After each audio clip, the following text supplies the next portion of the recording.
Jamais sans la grâce, une dévotion matinale qui vous connecte à la pensée de Dieu et vous donne la provision du ciel au quotidien. Bonjour chers amis, chers internautes, chers téléspectateurs, nouvelle journée, nouvelle provision. Bienvenue dans cette quatrième dévotion de cette semaine, Père. Nous te disons merci, merci, merci pour qui tu es.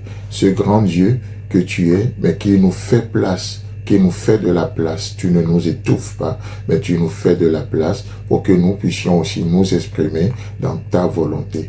Merci pour ta grâce qui couvre tout. Merci pour ta souveraineté dans nos vies. Amen. Alors, chers amis, chers internautes, nous continuons notre aventure comme on le voyait justement hier.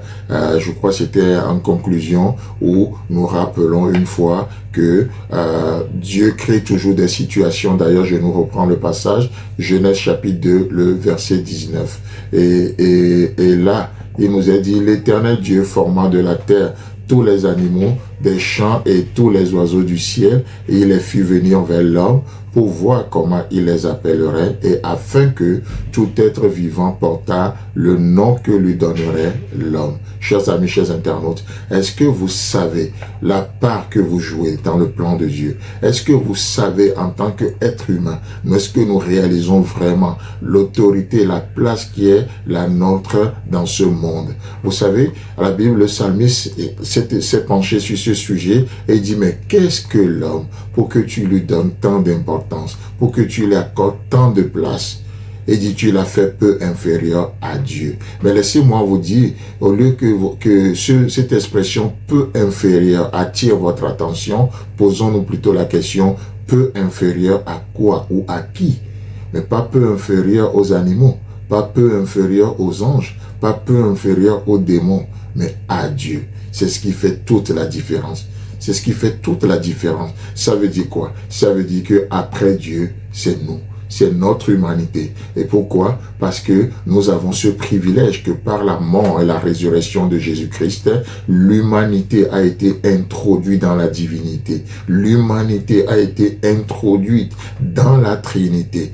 C'est ça la puissance, le pouvoir. J'aime pas trop utiliser ce mot pouvoir, mais c'est ça l'autorité de l'homme. C'est de là que nous vient notre autorité. Voyez-vous? Notre humanité, l'humanité au travers de Jésus-Christ a été introduite dans la divinité, dans la Trinité. Et désormais, nous avons une place avec Dieu. Ainsi, nous sommes devenus des co-ouvriers avec Jésus-Christ. Des co-ouvriers avec lui. C'est extraordinaire, n'est-ce pas? Mais souvent nous l'oublions. Et Dieu dit, le nom que nous donnerons aux choses, les choses vont porter ce nom-là. Et les animaux portent ainsi le nom que Adam leur avait donné. Parce que c'est Adam. Dieu n'a pas donné le nom. Dieu, sa part, il a créé les animaux. Et la part de l'homme, c'est de nommer ces animaux-là. C'est pour ça que la Bible nous dit que la vie et la mort sont au pouvoir de la langue. Et d'ailleurs, c'est pour ça que, au travers de nos paroles, par nos paroles, nous serons justifiés, mais malheureusement, par nos paroles, nous serons également condamnés. Voyez-vous? Donc, ces paroles ferment des portes devant nous, mais tout comme ces paroles ouvrent également des portes devant nous. Donc, c'est ça, en fait, notre sujet de Néhémie chapitre 3 que nous sommes en train de voir, les portes, n'est-ce pas? Et pour étayer encore cela, c'est ce que nous voyons dans Apocalypse chapitre 3, le verset 7. Il est écrit, à l'ange de l'église de Philadelphie, écrit ceci. Voici ce que dit le saint, le vrai, celui qui a la clé de David, celui qui ouvre de telle sorte que personne ne ferme, celui qui ferme de telle sorte que personne n'ouvre. Ça, c'est extraordinaire. Et j'attire juste notre attention ce matin également sur cette expression, la clé de David. Celui qui détient, celui qui a la clé de David. La clé de David, cela parle du pouvoir souverain. La clé de David, le pouvoir souverain. Cette clé de David, donnée par Jésus-Christ, symbolise son pouvoir absolu d'accorder ou de refuser l'accès, tant sur le plan physique que sur le plan spirituel. Voyez-vous? Donc du coup, les portes ouvertes représentent les opportunités, le salut, la communion avec Dieu, mais aussi l'œuvre missionnaire du royaume de Dieu. Donc le Christ ouvre des portes qu'aucune force humaine ou spirituelle ne peut fermer. Et il détient la clé de David. Et il détient cette clé encore aujourd'hui. Et vu que nous sommes des co-ouvriers avec lui aujourd'hui, chers amis, chers internautes, cette clé est entre nos mains également. La mort et la vie sont au pouvoir de la langue.